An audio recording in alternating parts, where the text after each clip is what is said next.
नमस्कार दर्शकों, world of politics आज हम फिर आपसे मुखातिब हैं।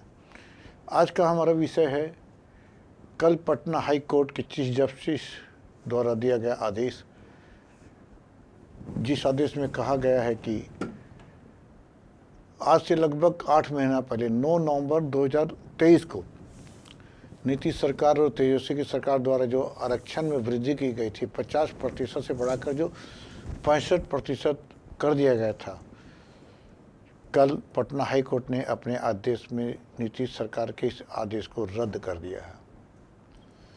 यानी 50% से बढ़ाकर जो 65% आरक्षण किया गया था पिछड़ी जातियों के लिए, वो पुनः 50% पे आ गया है। हम कह सकते हैं कि पटना हाई कोर्ट ने नीतीश सरकार से कहा है कि पुनः मूसी को भव, जहाँ थे वही चले जाओ। इस पर बात करने के लिए आज हमारे साथ है डॉक्टर राम प्रकाश महतो, पूर्व शिक्षा मंत्री भी हैं और कटिहार के विधायक भी रहे हैं, और राजनीति में इनके ज्ञान की तो कोई सानी नहीं है। इनको डिटेल में डिस्कशन करेंगे कि पटना हाई कोर्ट के इस आदेश के बाद क्या असर होगा बिहार में। डॉक्टर महतो, आपका इस कार्यक्रम में स्वागत है। धन्यवाद। सबसे पहले दर्शकों में बता दूं, शेड्यूल्ड कास्ट शेड्यूल्ड ट्राइब्स को लेकर लोगों को बहुत कन्फ्यूजन होता है। 4 मुख्य रूप से जातियां हैं जिस पर आरक्षण बढ़ाया गया था। SC जिसे शेड्यूल्ड कास्ट कहते हैं, हिंदी में अनुसूचित जाति कहते हैं। पहले इनका प्रतिशत 15% था, जो बढ़ाकर 16 था, जिसे बढ़ाकर 20% कर दिया गया था। दूसरा ST शेड्यूल्ड ट्राइब्स, हिंदी में अनुसूचित जनजाति कहते हैं। पहले इसका आरक्षण 1% था और उससे बढ़ाकर 2% कर दिया गया था। मैं बात कर रहा हूँ 9 नवंबर के बाद से। 9 नवंबर के पहले 1% था और उसके बाद 2% कर दिया गया था। तीसरी क्लास आता है EBC एक्सट्रीमली बैकवर्ड कास्ट, अति पिछड़ी जाति। इसका पहले 18% हुआ करता था, जिसे नीतीश सरकार ने बढ़ाकर 25% कर दिया था। और चौथा क्लास है OBC अदर बैकवर्ड कास्ट, जिसका पहले 15% था, जिसे बढ़ाकर 18% कर दिया गया था। अब आप इस सब को जोड़ेंगे तो पहले वाला आरक्षण 50% था, जो नीतीश सरकार ने बढ़ाकर 65% कर दिया था। अब पटना हाई कोर्ट के बाद पहले वाला आरक्षण ही चालू रहेगा, यानी जो वृद्धि हुई थी वो अब नई वृद्धि नहीं मानी जाएगी।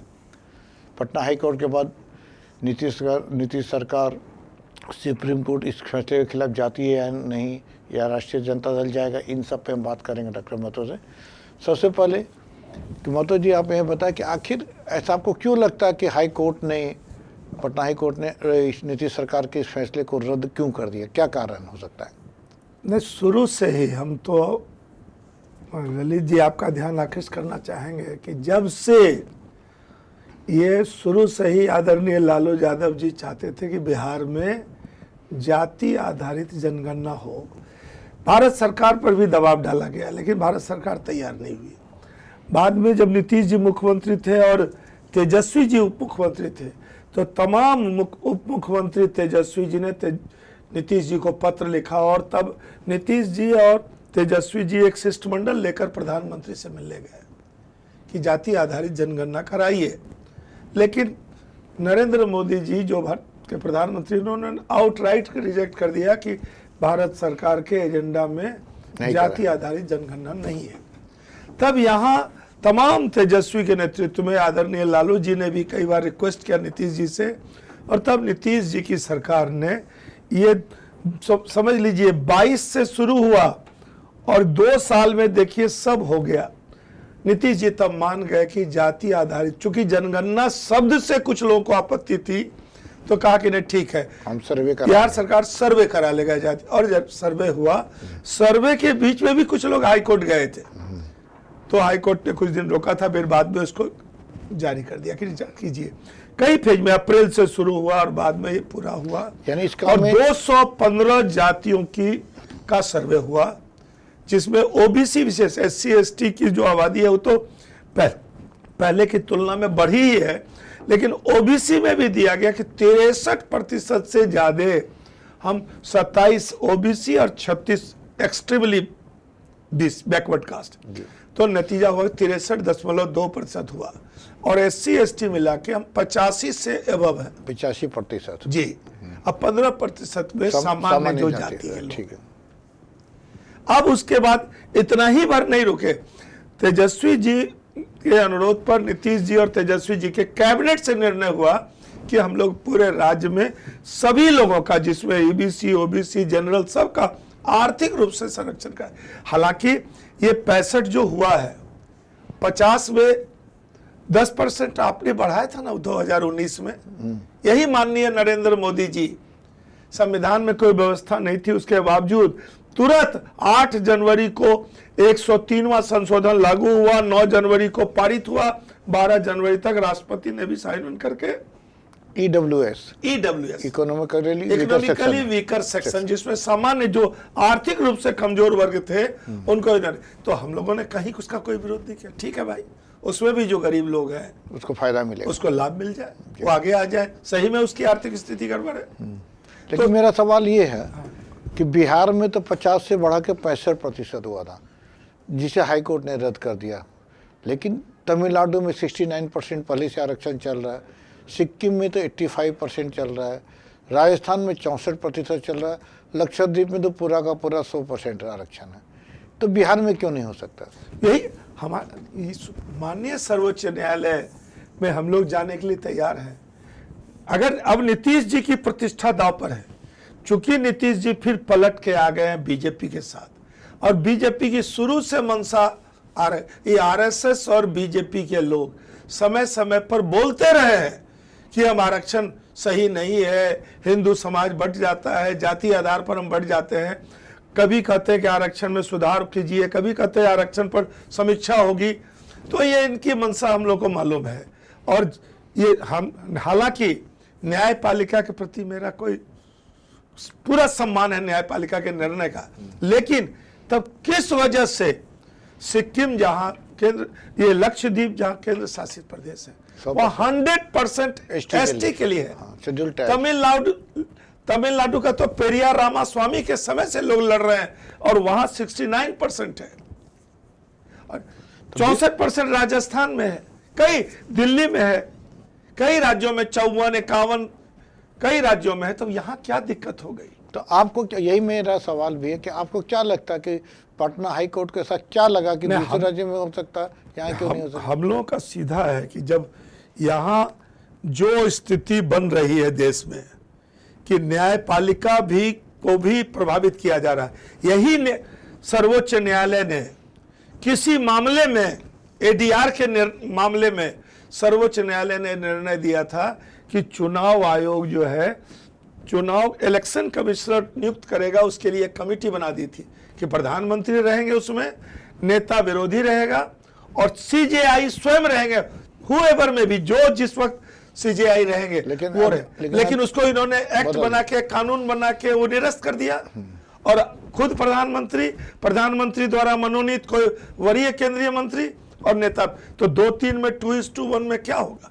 आज देख लीजिए, अभी भी प्रश्न चिन्ह उठ रहे हैं। अभी ये चर्चा हो रही कि 81 सीटों को, जितना 10 दिन पहले बताया चुनाव आयोग ने कि इतना प्रतिशत हुआ, और 10 दिन बाद जब दिया तो 5 करोड़ 13 लाख वोटर बढ़ गया। तो आपका क्या कहना है कि इसके पीछे क्या बीजेपी? निश्चित रूप से बीजेपी जो है, दो मंशा है। एक तो बीजेपी को आरक्षण शुरू से पसंद नहीं है। तमाम सरकारी कंपनियां, जो स्टैट्यूटरी कंपनी है, जो कॉरपोरेट सरकारी संस्थाएं हैं, इसको बेचा जा रहा है ताकि वहां निजी हाथों में चले जाए। जैसे निजी हाथों में जाएगा, तमाम SC ST OBC EBC सारा आरक्षण खत्म। आरक्षण तो प्राइवेट में तो होता भी नहीं है। तो इस तरह से इसकी मंशा है कि आरक्षण खत्म कर दिया जाए, और यही 81 करोड़ लोगों को जो 5 किलो अनाज, यहाँ लोग चाहता है कि हमको रोजगार मिले, रोजी रोटी मिले, न केवल रोजगार। ललित जी, हम एक चीज बताना चाहते हैं, ये जो आरक्षण इसलिए भी है कि अच्छे शैक्षणिक संस्थानों में भी आरक्षण की व्यवस्था है। यही सिस्टम जो नियुक्ति में है, रोजगार में है, नौकरी में है, वही शैक्षणिक संस्थानों में नामांकन में भी है। तो अच्छे संस्थानों में जो पढ़ेगा सो आगे बढ़ेगा। ये अंबेडकर जी ने भी कहा है कि शिक्षा वो शेरनी का दूध है, जो पिएगा वो आगे बढ़ेगा। सिंह गर्जन करेगा, चाहे वो पुरुष हो या महिला हो। शिक्षा वो शेरनी का दूध है। हम लोग हमारी माँ बहनों को भी देखते हैं, हमारी महिलाएं जो पढ़ लिख के इतना दहाड़ रही है, तो हमको लगता है अंबेडकर जी का ये थ्योरी हम लोग को 100% लागू बैठ रहा है कि शिक्षा वो शेरनी का दूध है, जो पिएगी वो दहाड़ेगी। अब बताइए, हाई कोर्ट ने तो पूनम उसी को भाव का आदेश दे दिया। अब नीतीश सरकार या आरजेडी के लिए क्या योजना है? नीतीश जी को, अब नीतीश जी लोक जन अदालत के बहाने पर खड़े हैं। 13 करोड़ बिहार का आवाम, जब तेजस्वी साथ में थे, जब वाम मोर्चा साथ में था, जब कांग्रेस, जो हम लोग का जो महागठबंधन पहले था, जब आपने वहां आर्थिक सर्वे कराया, जातीय सर्वे कराया, 215 जातियों की सूची बन गई, SC ST के साथ साथ तमाम उपजाति, OBC EBC का, तो आपने कहा कि नहीं, जो गरीबी है उसको भी दे, सर्वे करा के ये भी लागू कर दिया। और जब लागू आपने किया 9 नवंबर को 2023, हाँ 9 नवंबर 2023 को, तब से चल रहा था। अभी तुरंत, अभी लोगों ने तुरंत किया, अभी अब उसका विरोध किया जनवरी में, और 4 मार्च से 11 मार्च 7 दिनों तक दर्जनों याचिका दायर किया गया। 4 मार्च से 11 मार्च तक पटना हाई कोर्ट में, पटना हाई कोर्ट में रोज डे टू डे बहस हुई, और तब वह उसको रिजर्व कर लिया गया फैसले को। और अब ये फैसला आया कल 20 तारीख को। ये दुर्भाग्यपूर्ण है, जो EBC OBC और SC ST के लिए। पहले भी केंद्र सरकार का था 27% OBC, 15% SC और 7.5%, और आपने 10% रामनाथ कोविंद से 4 दिन में आपने साइन करा लिया। भारत के संविधान में 15(6), 16(6) का हवाला देके आपने उसको लागू करा दिया। लेकिन जब अभी ये चल रहा था काम, तो आप लोगों ने साजिश करके, आप याद कीजिए जिस समय जातीय मेरा जनगणना, सवाल ये कि अब एक सेकंड ललित जी, जब जातीय जनगणना के आधार पर हम लोग इधर से लोग गए थे सुप्रीम कोर्ट, तो नरेंद्र मोदी जी की सरकार, भारत सरकार ने अपना हलफनामा, शपथ पत्र दाखिल करके कहा कि हम किसी भी कीमत पर देश भर में जातीय जनगणना नहीं कराएंगे। इस बार का चुनाव में दोनों, चाहे हमारा तेजस्वी हो, राष्ट्रीय जनता दल हो, या इंडिया गठबंधन के कांग्रेस के नेता राहुल गांधी ने देश भर में कहा कि अगर इंडिया गठबंधन की सरकार आएगी तो हम जातीय जनगणना कराएंगे देश भर में, और तब जाके 5 न्याय 25 गारंटी, और हमने भी 24 लिया था, 24 शपथ, हाँ 24 शपथ लिया, 24 परिवर्तन में, 24 में चुनाव और 24 शपथ पत्र हमने जारी किया। हम शपथ लेते हैं कि हमारा ये लागू होगा, उसमें 1 लाख सब महिलाओं को देंगे, 1 करोड़ नौकरी दे देंगे, तमाम देश पर जितनी, मोटा मोटी वही था जो कांग्रेस का घोषणा, कांग्रेस की न्याय और गारंटी के साथ राष्ट्रीय जनता दल भी था। तो आज ये, अब हम लोग को लगता है कि आज जो न्यायपालिका है, न्यायपालिका को निष्पक्ष होना चाहिए, और हम, सरकार गलती करेगी तो न्यायपालिका, सर्वोच्च न्यायालय उसकी समीक्षा करेगा, लेकिन जब न्यायालय में ही हमको न्याय नहीं मिलेगा, कहाँ जाएगा लोकतंत्र, कहाँ जाएगा? अब आप आगे की क्या योजना, सवाल मेरा ये है। आगे सीधी सी बात है, पूरा विपक्ष नीतीश के साथ इसमें खड़े हैं, इस सवाल पर हम पूरा RJD और गठबंधन, इंडिया गठबंधन नीतीश जी के साथ है। भाई आगे बढ़ो, इंडिया गठबंधन, RJD, कांग्रेस, वाम मोर्चा, आगे बढ़ो मतलब सुप्रीम कोर्ट जाइए। हम लोग यदि सरकार सुप्रीम कोर्ट नहीं जाएगी, नीतीश, हम लोग कहते हैं किसी से डरना नहीं है, संविधान के तहत अधिकार है हमको, हम, संविधान सर्वोच्च है हमारे लिए गीता, कुरान, सब, रामायण, सब उसी तरह संविधान भी है, वही संविधान का महत्व है। तो हम, संविधान हमको इजाजत देता है इस, और सुप्रीम कोर्ट में संविधान के बिंदु, अनुच्छेदों की व्याख्या होती है, उसकी समीक्षा होती है। तो हमको लगता है कि सर्वोच्च न्यायालय जैसे अन्य राज्यों में 69, 85% और 100% भी कहीं कहीं है, 64% राजस्थान में है, 69 तमिलनाडु में है, बिहार ने कोई गलत नहीं किया है। और न्याय मिलेगा। और जो अब तक जो पिछड़ता चला गया, जो समाज का सवाल मेरा ये कि आप सुप्रीम कोर्ट जाएंगे, हाई कोर्ट के फैसले के खिलाफ सुप्रीम कोर्ट जाएंगे, नीतीश जी जाएंगे तो हम लोग पूरी पार्टी, पूरा इंडिया गठबंधन नीतीश जी के साथ इस सवाल पर खड़ा है। अगर नीतीश जी और अगर नीतीश जी विफल होंगे तो राष्ट्रीय जनता दल का, हमारा बिहार का भविष्य, वर्तमान नेता प्रतिपक्ष तेजस्वी यादव ने कहा कि अगर नीतीश जी नहीं जाएंगे तो आरजेडी जाएगी। तमाम राज्यों के आरक्षण और पूरा अध्ययन के साथ, पूरी तैयारी के साथ, पूरे साक्ष्य के साथ हम सुप्रीम कोर्ट जाएंगे। मामला सुप्रीम कोर्ट जाना है, जाना चाहे नीतीश जी जाए या ना जाए, यही आपका कहना है? ये हम लोग चाहेंगे। हम लोग किसी भी कीमत पर इस अधिकार जो हमको अधिकार ने बिहार सरकार ने दिया है, हम इस अधिकार को छीनने नहीं देंगे। साजिश ये बीजेपी, ये लड़ाई भाजपा की साजिश है। मतलब ये लड़ाई आगे जारी रहेगी? ये जारी है और जारी रहेगा।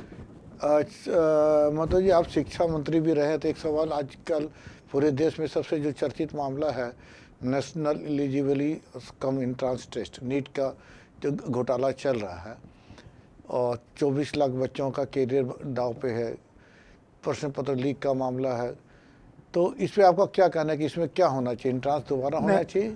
नहीं, हम तो सीधा कहेंगे कि अब जब लीक हो गया है और रिजल्ट में भी इस बात का स्वीकार कर लिया गया है कि ग्रेस दिया गया, ग्रेस मार्क दिया, एक साथ कई जिसका कोई पैमाना भी नहीं है, कोई नहीं कि तुम मोदी जी जिस तरह से मन मुताबिक, मन मर्जी अपने से जैसे देश चला रहे, संविधान ताक पर रख के, तो ऐसे नहीं चलेगा। नीट को तत्काल इसको रद्द करना चाहिए। और जो लोग भी इस लीक करने से लेके, जो लोग भी इसको गलत करने में लगे हुए थे और टेम्परिंग करने में जो लगे हुए थे, उसको सजा मिलनी चाहिए और हर स्तर पर इसकी जांच होनी चाहिए, उच्च स्तरीय, और इसको दोबारा लिया जाए और तुरंत लिया जाए।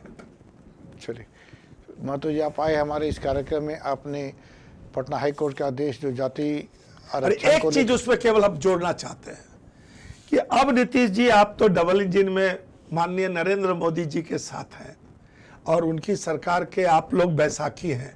इधर आप नायडू जी को, इनको तो क्या क्या नहीं मोदी जी कहे थे कि डीएनए इनका गड़बड़ है और क्या क्या नहीं कहा नीतीश जी के बारे में, और उधर उनको कहा था यू टर्न नायडू। तो यही दोनों बैसाखी पर मोदी जी की वर्तमान सरकार है जो अभी चलेगी। केवल हम इतना डिमांड पूरा कर लें, हम ललित जी आपके माध्यम से बिहार सरकार को और बिहार सरकार के मुखिया को कहना चाहते हैं कि आप जाइए 9th शेड्यूल में ये जो आपने आरक्षण दिए बढ़ाया है, इसको ऐसा 284 कानून है जिसको 9th शेड्यूल में डालने से फिर वो किसी न्यायालय में चैलेंजेबल नहीं होगा, उसको किसी न्यायालय में चुनौती नहीं दी जा सकती है। इसलिए जो निर्णय 9 नवंबर 2023 को आरक्षण बढ़ाने का लिया गया था, इसको नीतीश जी अपने प्रभाव का प्रयोग करके, अभी आप बैसाखी है उस सरकार के, आप मुख्य बैसाखी में से आप दोनों हैं, आप और नायडू, आप इसको इस एक्ट को 9 नवंबर को जो आपने आरक्षण लागू किया, आरक्षण में वृद्धि किया है, इसको आप 9th शेड्यूल में डलवाइए ताकि इसको किसी न्यायालय में चुनौती नहीं दी। वैसे माता जी मैं आपको बताऊं, इस बार जनता ने जैसा मैंडेट दिया, एक एन के पीछे 2 एन लगा दिया। एक एन है नरेंद्र मोदी, दूसरा 2 एन है नायडू और नीतीश। तो एक एन के पीछे 2 एन लग गया, इसलिए जनता खुद समझदार है। एक एन बहकता है तो 2 एन लगा देती है। फिलहाल आप आए इस कार्यक्रम में, आपने स्पष्ट विचार रखे कि जातिगत जनगणना से लेकर जो आरक्षण का मुद्दा है उसमें पार्टी की स्ट्रेटजी क्या होगी, और दूसरा अपने नीट को लेकर भी अपने खुले विचार रखे कि इंस्टेंट उसको रद्द करना चाहिए ताकि 24 लाख बच्चों का भविष्य सुरक्षित रहे। इन मुद्दों पे आपके विचार आपके आए, और मैं लोगों से भी, दर्शकों से भी मेरा अनुरोध है कि आप इसी तरह हमारे साथ बने रहे।